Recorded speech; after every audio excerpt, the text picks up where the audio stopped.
yung palakpakan, yung tawanan, hindi proper yan. Especially during Committee on Justice hearing, lalong-lalo na impeachment of the second highest official ang pinag-uusapan dyan. Doon sa tatapos no ng hearing na yan, tama ba ang behavior as far as ethics is concerned, behavior, attitude ng members ng Committee on Justice na right after na determine nila ang probable cause ng sa mga ebidensya against Vice President Sara Duterte, nagtawanan, natuwa, nagsaya, nagpalakpakan as a Committee on Justice na dapat sila lang ay trabaho ay mag-determine ng the probability of substance, form, yung doon sa mga ebidensya. Pero heto nakita natin, nag-appear, nagtawanan, nagsaya.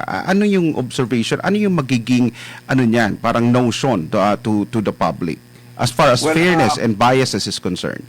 Yeah. Paul, sorry, I was not there. I was not in attendance kanina doon sa committee hearing. So I was not able to observe yung kanilang demeanor. But of course, yung palakpakan, yung tawanan, hindi proper yan. Especially during Committee on Justice hearing, lalong-lalo na impeachment of the second highest official ang pinag-uusapan dyan.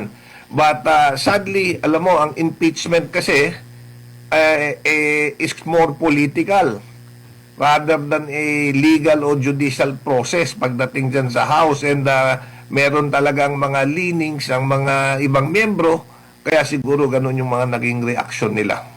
Kong, si Edmar po ulit ito, kung sa plenaryo po ba, ang tamang tanong po ba para doon sa ibang mga mambabatas, alin ang gusto ninyo, 2 taon o 6 na taon?